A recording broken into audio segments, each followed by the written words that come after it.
close. They were almost able to take the game with their skirmish-heavy style. Yep, I'd say lean hard on that skirmish-heavy style and maybe, just maybe, try to make it work. That Malaysian switch. Do it here in the draft. As we go into game number 2, it's Echo still on the play. Team HAQ answering back. There goes the Kaja, the Glue, and the Eve taken out by the Orcas. While Team HAQ, as they shout, Yibombe, in a recovery game, takes out the 1-1, the Valentina, and the Joy.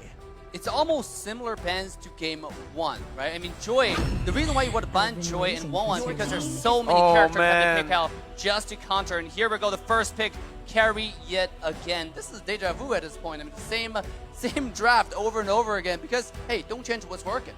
Well, you know, right now, as it stands, it's the exact same draft, but Diggy has been left open. The Yve was the one banned away now. So Echo realized that maybe now the Yve is going to be so important, right? We saw that the Yve was actually giving them a lot of trouble, a lot of problems in the previous game with just how much damage, how much poke she was dealing out. So on the swing back, if what I'm hearing is right, will they still prioritize the Yuzhong? Oh. They steal away the Cho! And they pick up the Yuzhong. How about both? How about both? Exactly. Using pick to ban. That's one of the smarter strategies you can do. But at the same time, that might take away the little things that they do very good, which is the early game aggression, early game Hilda into your jungle. So this pick does leave a lot of other really good pick open now for the side of Team Echo. Again, Lolita is on the table, and Brock, the flex pick that can go jungle, can go side lane. What is going on here? Oh, Carl TZ. He has grown so much. What are you talking about? Ling? Hayabusa Lancelot? I got Grok, fam. Grok, Fredrin, Akai, right? Now, let's see, the change for Team HAQ isn't just that Cho pick, but it's also opting to go for the Fanny instead of the Irithel in the first phase. So they're already making the proper adjustments, in my opinion. In the first game, they were falling behind a bit too much in the early stage. So if they really want to contest in game number 2, maybe going for this new perspective where they need to get that early game might work. What I hate to do this, right? I hate to rain on Team HAQ's parade, but this Fanny pick here, what it's going to do is, yes, it's going to help Gary get those big rotations. Yes, it's going to threaten the map for Echo, but they're going to have to start picking and banning in the second phase to help protect this Fanny, because the Grok already is not a good matchup. And if this is going into the hands of Sanji, this Kadita, it's also going to be a tough play. Hell, might even go into the hands of Yaoi. Yaoi plays a mean Kadita too. Yeah, absolutely. There's so many flags, and that's why it's so hard to ban. But still, we have Team HAQ banning the EXP lane right now, with Lapu being taken out. Harith, I was just about to mention that because Team HAQ, they have a very mean dive comp playstyle. You can see what they're picking right here. Yuzhong, Xiao, Fanny. They're not really trying to protect anyone. They're trying to full fireman dive your backline and make sure you don't have a carry either. But they need to snowball. Absolutely. That's the key. It's going to be hard to win from behind if you have a Fanny, if you have Yuzhong, and then maybe they need a marksman still, right? So they have to pick very, very carefully. They do, right? Looking at it, Echo did a really good job in the second phase of bans, banning out the Harith and the Claude. Two heroes that can really perform great up against these kind of compositions where you really want to just find that pick, right? Kadita, Grok. Now, Team HAQ are caught in a position where they might just have to go for that Irithel pick again. They need someone with mobility. Harith and Claude banned out. The only real choice here is... Oh! Moscow! That's why Valens is the analyst. He passed it over. Pass it over. Oh my god, what a pick on the Moscow right here. The attack speed marksman is definitely dominating, definitely the winner of the current patch. And the Moscow late game is probably the only choice that can go with toe-to-toe, head-to-head against carry. So this pick makes a lot of sense here, on top of the fact that Moscow can actually grant a lot of vision and a lot of mobility to survive against Kadita. But how is this going to interact with the chunky heroes that Echo picked up, right? The Moskov just shreds through these dudes, almost maybe just second to how Carry does that. There's the Kufra, there's the Fredrin. What's that going to be like? In terms of base damage too, how much you melt people down, you might actually be able to outscale the carry in the later stage of the game with the healing on top of that. And then you have a CC. You have a CC. You have a displacement. You also have a global ultimate, which can help in a lot of these situations. Air quotes global. Air quotes global. You can actually check a lot of bushes, right? They were struggling late game when it comes to... Oh! They're going in! going for the Moskov, but they picked up the signature Eudora for Min. Oh no! For Man, actually. That's man. That's man. bro. That's man. That's man. I like it. That's pretty manly pick right there. On the Eudora. I mean, that's a Chad pick. That is a Chad pick. There is a counter though. Kadita, if you're able to hide in the bush really well, you can one-shot the Eudora, but vice versa, right? It all depends on who is the better assassin player in this case. Who's able to camp bush better. Same, but then again, how do you find those bushes, right? You check with your roamers. Exactly. And between these two heroes, the Kufra and the Cho, there's this, again, you mentioned this earlier, Dave, that counter relationship. Kufra just eats Cho alive. I mean, kind of, but at the same time, Chao can actually just dash away and try to kick the Kufra away if he finds himself in danger. So it's again, one of those love and hate relationship. It's really based on who execute better. And right now in the meta, actually, from what we see, they have better success is who engage first, who engage better on the key targets. So it comes to a point of, it's not what you got, it's how you use it. Game number 2, Echo versus Team HAQ. Let's see where these junglers start. It's an orange start for Echo, while Team HAQ goes for the purple. Well, once again, right, I actually do agree with you, Dave. I feel like it is a skill matchup here, especially in the roam department with the Cho and the Kufra. Sure, Kufra has that bouncing ball, can actually negate a lot of these dashes from happening, but with the Shenpu, it does give him, Min, a lot of room to play with, right? I think right now, if we just look at it based on the drafts, who do you guys have? Who do you guys think has the better draft? I mean, I don't know, actually, because the draft is so out of the traditionary. You got Moscow, Eudora being picked in the exact same game. We thought this M4, this is a ranked game taking onto the big stage. Yep, it's basically something that I saw yesterday. It's like, how is this happening here right now? Oh! Yaoi catches one. Panda's gonna be brought low here, has that Inspire, pops it in, actually trading better here, winning it out. Fanny's gonna be taken low there, and just like that, Panda is gonna win. Is this a counter, perhaps? A shadow counter towards the carry? When you're able to trade better almost every single time. Again, I think of all the aspects brought up about the Moskov, it's the displacement that's going to throw most people off. The fact that you're assuming that I'm going to go into this fight from this point, and then he just throws you off it by what? A few meters in game? That's a main difference dealer. Look at this. Here we go. Loverboy cancels it. They don't opt to go for it, right? A bit too risky here, especially considering that Min was body blocking for Panda. You just don't know when he's going to use the Shenpu, but you do know when Gary is going to start popping off. It's when he gets that level 4, but right now, he does not have the purple buff, so he is still going to be waiting for that to spawn back up before he looks for these crazy dives and ganks. Another thing that's why this game is so enjoyable to watch is how disciplined the team are. Just now on the bottom side, Echo with 3 versus 2. Kufra, Yaoi could have engaged and find a flavorful team fight, but they didn't know where Fanny was. They didn't know where Gary was, so they decided to take a step back. What if we engage and, Fanny just show up after I use my bouncing ball? Oh, top side! Lola picked off a good gank by Sanji with better wave control. No, he just ignores the wave. That's what they were saying. The fact that if you don't know where dudes are, you don't know where these heroes are hiding, there's barely any difference between a Eudora and a Kadita. Yeah, they're just camping. It's a camping game, right? Who camps better? And a lot of the mid laners, they like to wait one wave ahead of you coming to the lane. They have to go there one wave earlier, or the least you expect them to show up. Sometimes you expect mid lane to clear the wave and then show up, but no, they show up earlier. With this composition, though, it does put Team HAQ in a position where they really need to get that early game. And as you can see, the early game right now is just dominated by Echo again. Despite having these early picks, Team HAQ are still struggling early on. 2 kills over to Echo. Deja vu. And so far, it's an interesting approach. But top lane, they eventually find one. It's Sanford, gets popped by 3. And I was going to say, game 1, they had the whole Hilda plan, right? That helped them scale into the mid-game power spike. Here, we agreed that in the draft, they have to snowball. Where's that potential going to come from? I think they have to do more than just that one pickoff. Can Yaoi catch him? Oh, cancels it. Cancels it, right?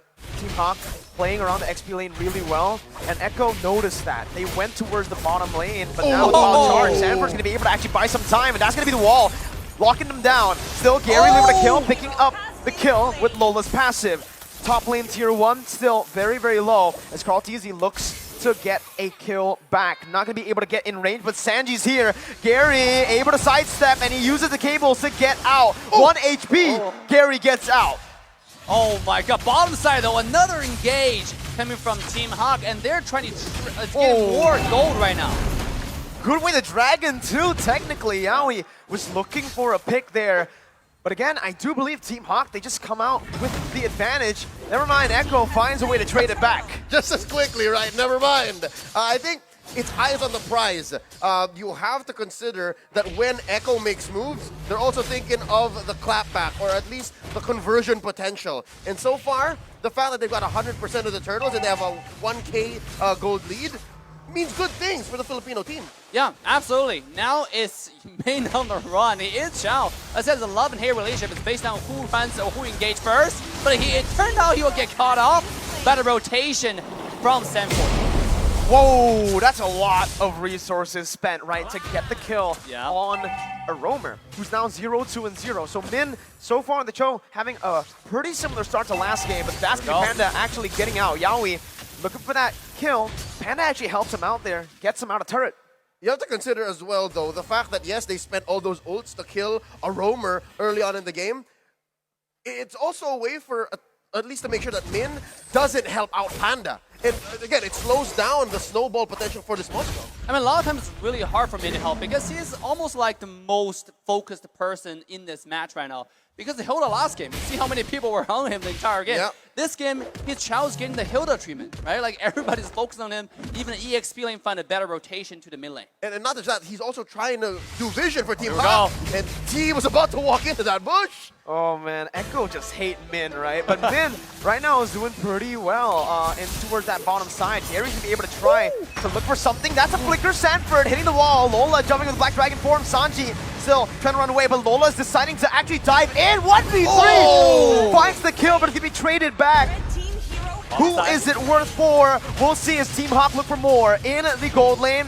Yaoi just takes a chunk of HP. Gary did not get the purple buff. That's him killing it. Teasy, who steals it away and finds a kill. It's the Appraiser's Wrath. Man gets a stun. Carl Teasy not able to look for more. And I gotta say, at this point, I want to take a look at items from Team Echo. They probably have a lot of Athena shield just for Eudora to make sure he doesn't do the burst. Because you can see how tanky Fredrin really is on Carl TZ. Eudora ascending a skill 1 is feel like he was healing more HP than being damaged at this point. Than hitting, right? But look at this item pickup from Sanford. Sea Halberd? Oh, he's trying to stop the shenanigans from Lola and maybe even potentially Panda, right? We talked about how that lifesteal into the mid to the late game might make a difference between the Moskov and the carry. I like that Sea Halberd pickup. Yeah. With the Sea Halberd, you do have, I guess, more utility play around, right? Yeah. But right now, it just feels like Team HAQ are putting most of their resources to get the Moskov ahead. Lola up top is going to get ganked constantly. He's still able to play the weak side of the map really well. He's actually going to be able to try to turn it around with Petrify caught in. Gary finds a kill despite having no purple buff. It's still, right now, Lola and Sanford going at it. But with that sustainable ability, Lola is going to be able to actually get out of that one. First turret for Team HAQ. You know, I gotta give a credit and also just a little bit thing about what Team HAQ's doing. They're 3v2 trying to push a bottom tier 1 tower and they're failing every step. Oh, here it comes! That's the way the Dragon though. That's gonna be stunned as well. Panda's still gonna be able to try to dish out some damage. Caught in one. Yaoi and Panda surviving. Just barely, but Benny now still with full HP will mean that they will still have more pressure in the gold lane. Or was it just me holding my breath? I think that was everybody, right? That's gotta be everybody. Look at the lover boy. Here we go. Yeah, we have the Tyrant's Revenge and the Rage. Benny gonna be able to actually dish out some damage, but that's gonna be the stun coming in. Not enough. Gary coming in, looking for the damage. Can you imagine that? Whoa! A double kill for Benny, but a double kill back for Gary. He gets out with the cables, but Sanford and Sanji are here. The flicker of the wild charge and water to smack him around. That's a shutdown for Echo. And that's why Grok is so good in the side lane right now. The ultimate wild charge into the flicker. The least expected engage. You don't see it coming like, oh, this is gonna miss. But little did you know, no, you're gonna go back to the black and white screen. Yep, that was what, a 2 or 3 step process to eventually lead it to Echo, getting a 2K lead, right? That was, what, miles away that they planned? We didn't even think about it. We could have sworn that Team HAQ was ahead, but look at the conversion. They pushed down bottom. They're trying to make a way up top. mid lane, though, standing still. I think this is where the difference has to be made because these mid laners, they've always been rotating the side lanes. Here we go. Yaoi and Sanji Oh. under the tier 1. Man's gonna be taken down. And just like that, once again, it's Echo who have the man advantage. Lola trying to find just a pick here, but Carl TZ's way too tanky. Gonna be able to sustain back up. Sanji looking for a position to flank, but for Team HAQ, they're just here. It's gonna be Sanji who jumps in. He pops the bench fight a bit too early, and that's gonna be Min running back. That's scary caught. Yaoi the bouncing ball, stopping the dashes. Benny picking up a kill. Min gonna be taken low as Benny free hits once again. Carl TZ traded back in. Lola and Panda running for the hills. It's a double kill for Benny. That's the wall to lock Panda down. Benny with a triple! Benny almost to the Maniac! Lola jumping out, but it's still again Benny who's looking for it. Yaoi jumps in, takes the kill away, but it's gonna be a Maniac for Benny! It's a wipeout! 5 down, traded for Carl TZ. Echo is swimming in value, almost 3k ahead, steals away that purple buff, pushes in mid.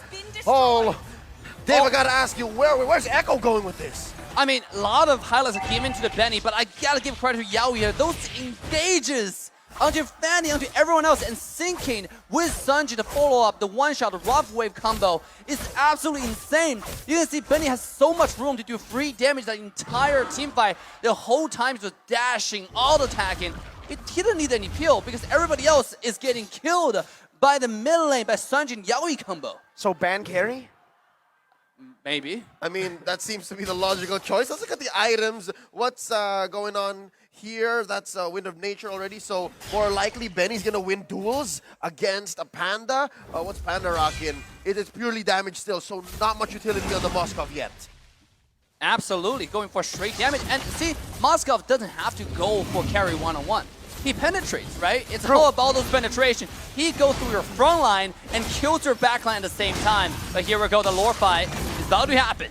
Lola with Black Dragon form once again, just looking for an opening right now, and that's going to be actually Min jumping in with onto Sanji, who has the damage, who jumps in again. Yaoi going to be able to find the Lord right there with Carl TZ, securing it. Mon's going to fall. That's a double kill for Sanford right now. And again, Sanford's going wild. Panda's in a 1v1. He gets the stun down, but he's all alone. It's going to be the chase from Echo. The breath of the ocean finds it. He gets knocked up, and you can say goodbye to Panda. 4-0. Echo with a 5.6k gold lead, now a 6k gold lead. Min's the only one left standing. Echo just pushed that turret, took that Lord with impunity, and 4 members of HAQ on the way out. Sanford just picked up his Blade of Despair. I know. Yikes. This guy is gonna do damage now. I mean, he has Athena show early game, but now it's all about that one-shot backline, the one-shot Eudora. Let's skip that. Here comes the push. Lola defensively using the fierce dive. That's Min, melted down. That's Yaoi getting the Tyrant Rage flicker. Lola trying to do the best he can. Gary, once again, in desperation goes in, but it's Benny who smacks them, slices them with a triple kill and a wipeout to secure match points. I can hear all the Echo fans, Limang Echo fans, shouting, go for the throat. It's match point for the Filipino runner-ups of MPL Philippines Season 10. Dave, what's going on? Game 1 was so close. This